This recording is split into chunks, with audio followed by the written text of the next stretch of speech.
Hello sa inyo mga ka-Dimples. Another project done na naman para sa 2025.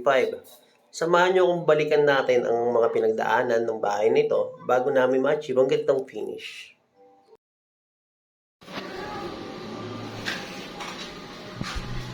Daming basura. Yan. Ay, nasa loob nga yung saging, no? Tanggal pala talaga yan. Biyak yan, biyak. Biik. Inis ko na dami pong kalat, basura tsaka lupa, halo-halo.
Good day mga ka-Dimples. Okay, for today's video, interior naman tayo. Second floor to. Ang project natin ay partition, ceiling, floor tiles. Okay. So, dito, magta-tapping tayo guys kasi kung mapapansin ninyo, yung pinaka floor level natin hindi pantay. Dito, malalim. Tapos, sa sulok, malalim. Pero, pagdating dito, yan o, halos sumayad na siya.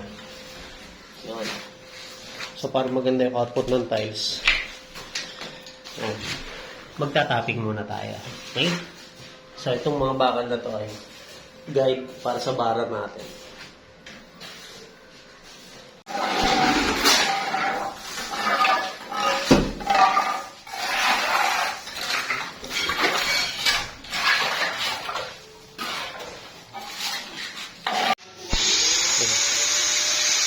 Nakaset up na yung kailangan natin para sa topping and nagsimula na tayo ng topping.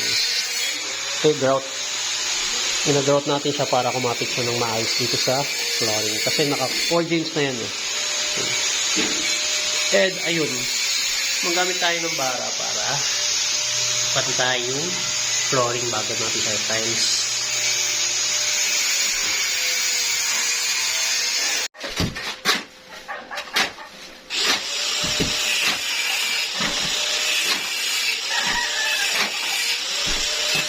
Halo.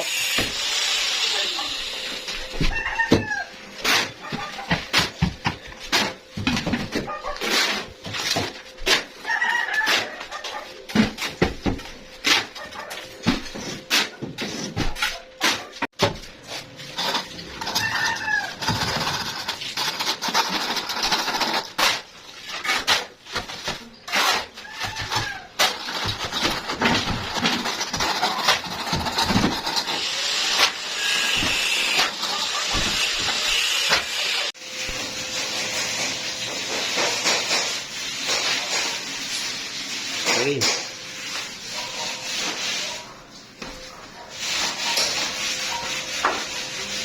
Layout tayo ng tiles. Sa punto ng video ito, bago namin simulan ng pagta-tiles, tinapos muna namin ang initial paintings para yung pinaglihaan niya hindi pupunta sa mga singit-singit ng tiles. Layout na natin yung tiles. First layer niya.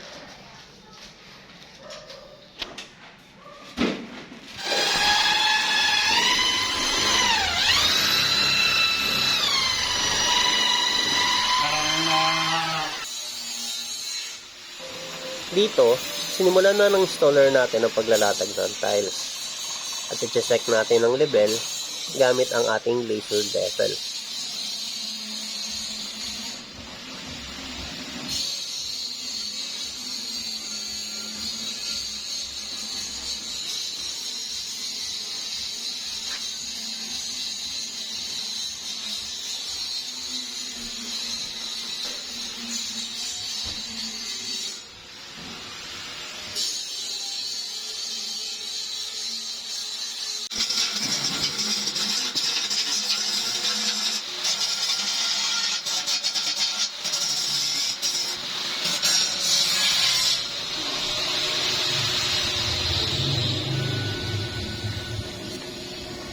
Wala.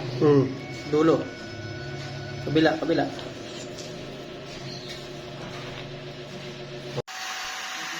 Samantala, habang ikinakabit ang tiles natin sa second floor, pinipinturahan naman ng ginawa nating grills para sa mga bintana ng bahay na ito.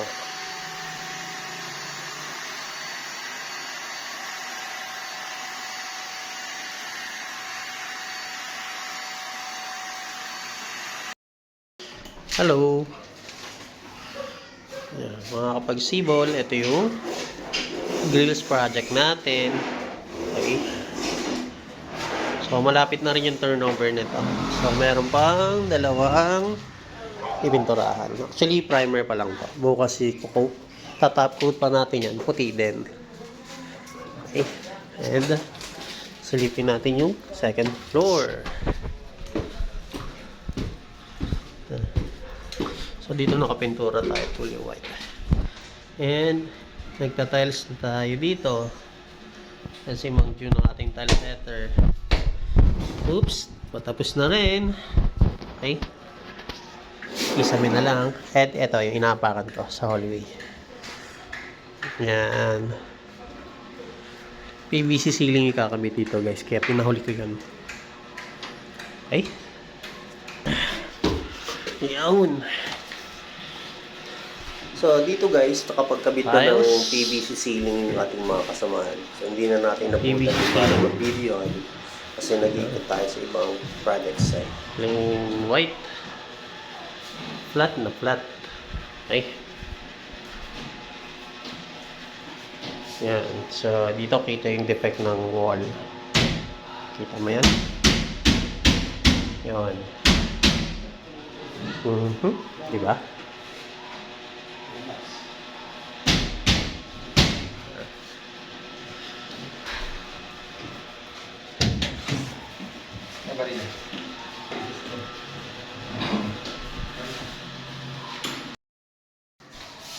Dito naman, nagpa-final retouch na tayo ng ating painting work. So, pina-final coat na natin siya. Nag-ready na tayo for turnover the next day.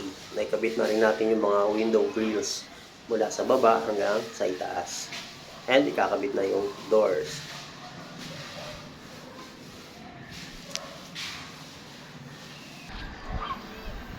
So, ito yung mga naging activity natin dito sa labas. Yung installation ng window grills mula sa ground floor hanggang second floor. And then, doon sa may likod, yung naka-back area niya, yung kung nasaan yung service area, nilagyan natin siya ng fence. Ang height nito ay 2.4 meters. So, para hindi lang siya nagiging highway. Kasi before, naging daanan ito ng tao. Magandang araw mga ka-dimples. Isang bagong turnover unit na naman tayo para sa year 2025. So, simple lang yung ating ginawa. Plain lang yung ating kisame pero PVC ceiling po yan. May nakakabit na tayong center light, may doors and jamb, meron na rin doorknob. Okay? Yan, ito yung kanyang pinaka-hallway. May chandelier. So, next year, ito naman, enhancement. So, yan, sa mga nag-aalangan magpagawa dyan, pwede po tayong paunti-unti. Hindi naman kailangan biglaan. Kung ano lang yung kaya ng budget mo sa ngayon, workout natin yan.